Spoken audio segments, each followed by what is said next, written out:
Jumpa lagi teman-teman di Green Fig Talk kali ini. Kita tahu sekarang tema tentang krisis energi banyak dibicarakan di berbagai macam platform. Teman-teman juga pasti tahu berbagai media sosial ngomong tentang transisi energi. Tetapi sesungguhnya apa sih transisi energi? Nah, secara garis besar, transisi energi hari ini sering dipresentasikan sebagai jawaban atas krisis iklim dan kerusakan bumi. Kalian tahu bahwa atas nama masa depan hijau, proyek-proyek besar-besaran digelontorkan, investasi gede-gedean dikucurkan, dan bahkan kebijakan pun bisa dibuat dalam semalam demi sesuatu yang disebut sebagai pembangunan berwawasan hijau. Tetapi sayangnya di banyak tempat narasi penyelamatan itu justru menjadi paradoks.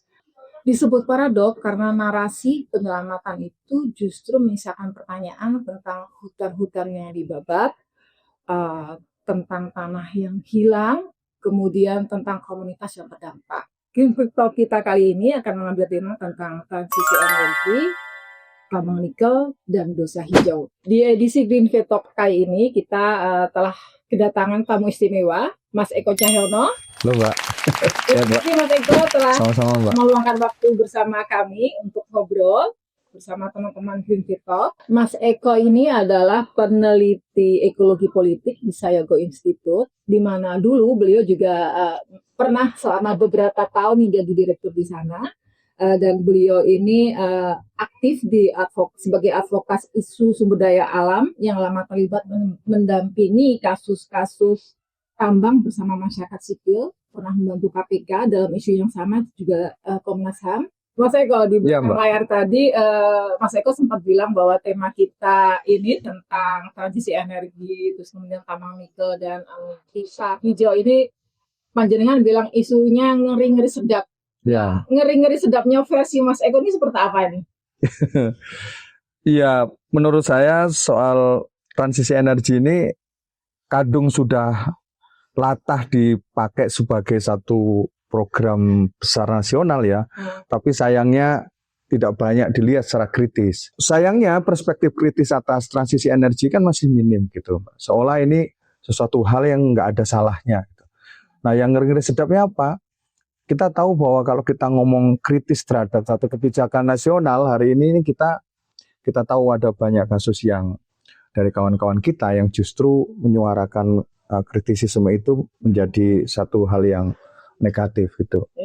Nah, kenapa ini juga menjadi penting, Mbak? Karena praktek di lapangan transisi energi ini juga tidak seperti yang dibayangkan gitu. Apakah benar misalnya transisi energi ini tanpa masalah gitu.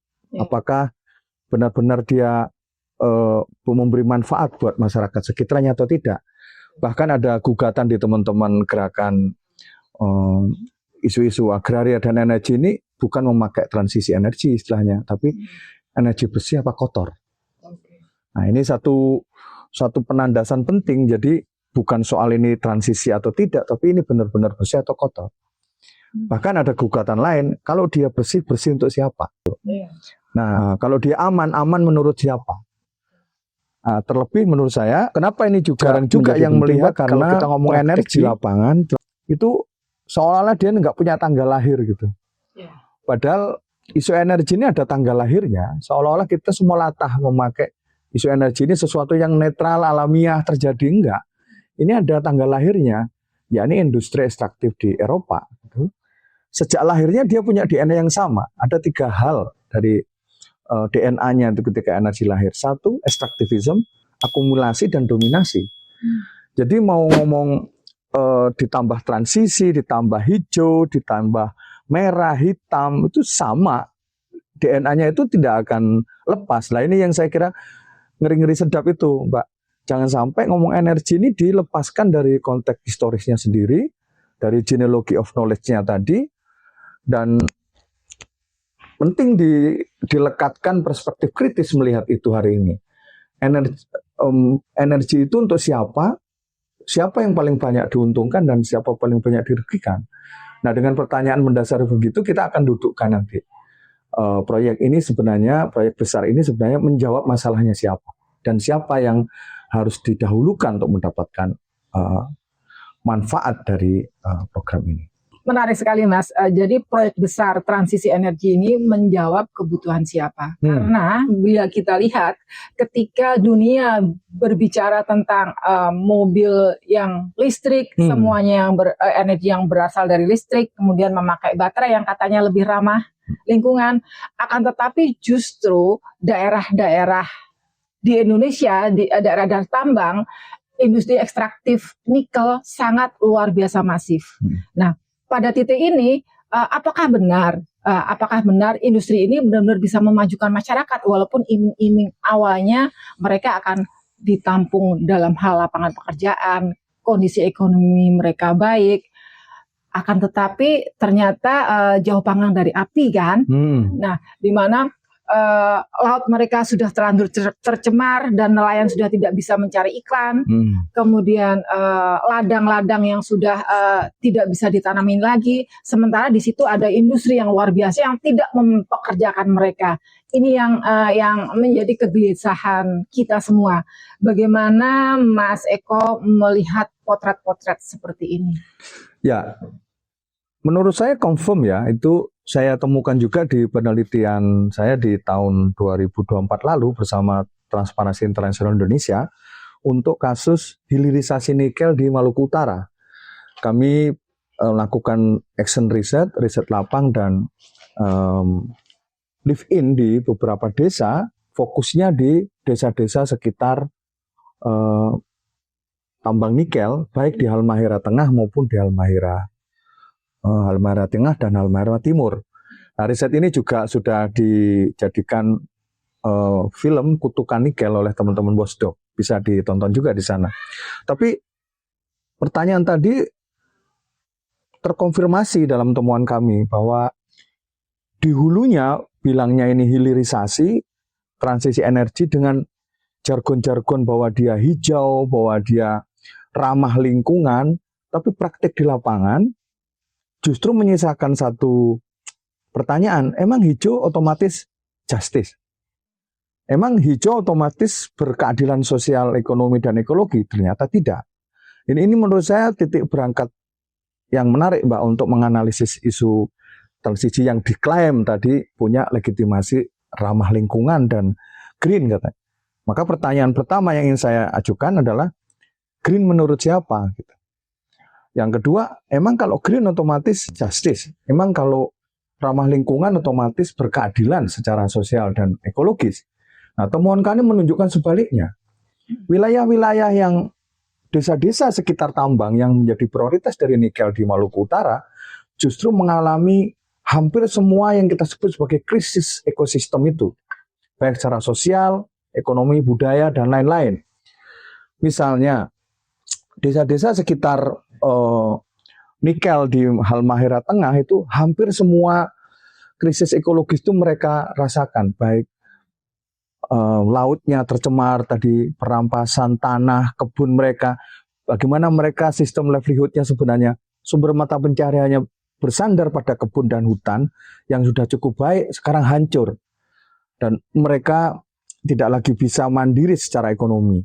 Lalu laut mereka, sungai mereka, bahkan wilayah-wilayah sakral mereka, ada namanya Goa Buki Maruru yang menurut paham masyarakat di sana sebagai goa yang sakral secara spiritual, itu pun sekarang terancam.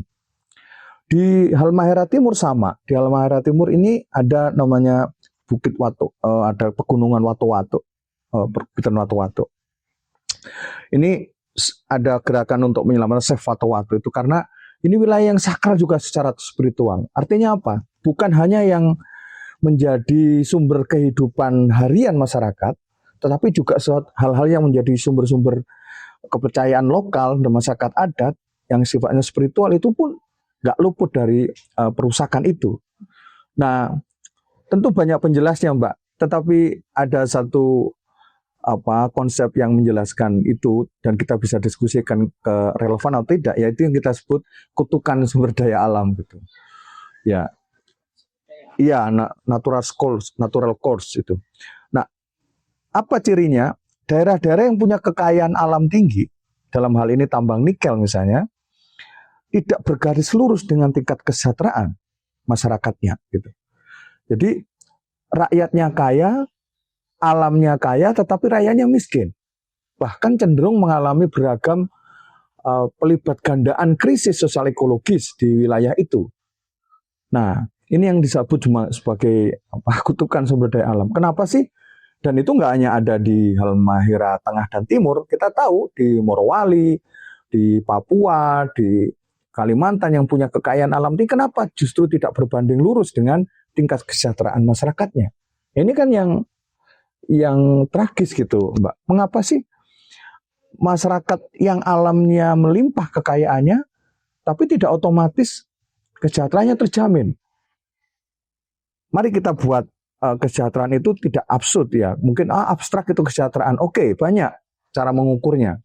Tapi ada konsep yang namanya human security misalnya, itu memastikan bagaimana hak-hak dasar rakyat itu terpenuhi. Apa itu misalnya? Hak atas kesehatan, hak atas pendidikan, hak atas lingkungan yang sehat, hak atas keamanan pribadi dan kolektif maupun komunitas. Ini satu aturan yang sebenarnya dipakai oleh dunia internasional, Mbak, untuk memastikan bagaimana ditafsirkan sebagai keamanan insani. Bagaimana konsep keamanan insani atau human security ini menjadi landasan untuk pemenuhan hak masyarakat di satu wilayah pembangunan. Apa yang kita jumpai dari wilayah-wilayah desa-desa sekitar negara justru mengingkarin dari pentingnya memenuhi hak dasar tadi itu. Jauh dari itu semuanya, Mbak. Akses terhadap kesehatan juga minim, akses terhadap pendidikan juga minim, apalagi lingkungan yang sehat tadi. Sehingga justru pertanyaannya, sebenarnya transisi energi tadi itu menjawab masalah siapa? Itu tadi jadi penting. Oke, menarik sekali Mas. Jadi transisi energi itu menjawab masalah siapa? Nah, apakah ini ada kaitannya dengan etika transisi energi itu dijalankan? Bagaimana pemerintah selama ini mengelola isu transisi energi ini di dalam proyek-proyek mereka di tingkat apa? Ya, menarik pertanyaan soal etika tadi ya Mbak. Bagaimana transisi energi ini harus mematuhi satu etika lingkungan. Di dalam studi-studi etika lingkungan hidup, tuh Mbak, kira-kira dibaginya menjadi dua garis besar itu. Mbak. Satu, alam mengatur manusia atau manusia mengatur alam. Karena etika kan berarti relasi antara manusia dengan alam gitu.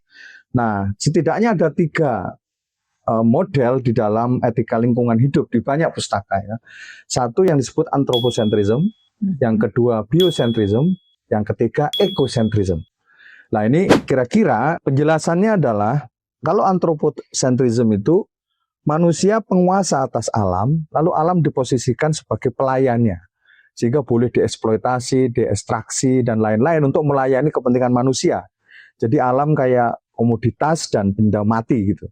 Kalau biocentrism itu alam panglima, nggak boleh diapa-apain. Nah ini kelompok konservasionisme klasik itu ada di sini.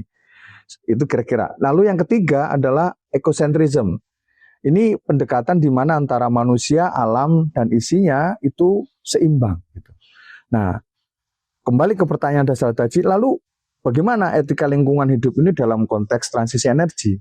Saya masih melihat proyek transisi energi ini melihat alam itu di sekitar proyeknya dianggap sebagai ya layanan bagi manusia. Jadi kan ya hanya komoditas dan lain-lain boleh dirusak, boleh dianggap tidak ada, bahkan dieksploitasi dan ekstraksi untuk kepentingan manusia. Nah ini menurut saya ini udah gagal banget dan sudah banyak dikatakan sebagai penyebab dari kerusakan lingkungan hidup global, Pak. Nah ini yang mestinya harus dikritik di dalam konteks keberlanjutan pembangunan yang disebut dengan pembangunan berkelanjutan dan lain-lain itu harus mengubah paradigma antropocentrism itu menjadi lebih ecocentrism. Nah ini jadinya persoalan transisi energi bukan soal bagaimana teknokratisasi dan administrasi pembangunnya diperbaiki, tapi jangan-jangan perlu ada kritik dan perubahan paradigmatik ini. Kalau masih memposisikan, bayangkan gunung hanya dilihat sebagai nikel, ya kan? Pulau yang indah seperti di Papua itu Raja Ampat dilihat cuman nikelnya. Danau Toba nanti dilihat hanya soal potensi kekayaan alam di bawahnya. Gunung dan lain-lain hanya dilihat sebagai kandungan batu baranya di bawahnya. hanya itu. Nah ini cara pandang yang melihat alam itu semata komoditas tadi. Nah kalau masih semacam itu cara membangunnya, jangan berharap deh kita ngomong tentang berkelanjutan, kelestarian, menjaga keberlanjutan bumi dan lain, nggak akan pernah. Nah ini yang menurut saya penting, Mbak. Kalau nggak ada perubahan paradigmatik di sini, maka kerusakan ekologis akan tetap berlanjut. Menarik sekali, Mas. Pertanyaan selanjutnya adalah bagaimana memastikan keadilan sosial ekologis ini bisa benar-benar menyentuh di tataran masyarakat sampai lapisan paling bawah. Iya, Mbak. Memang tidak cukup ada perubahan paradigmatik tadi ya. Cara melihat alam atau relasi manusia dengan alam harus diubah dulu. Itu syarat dasar.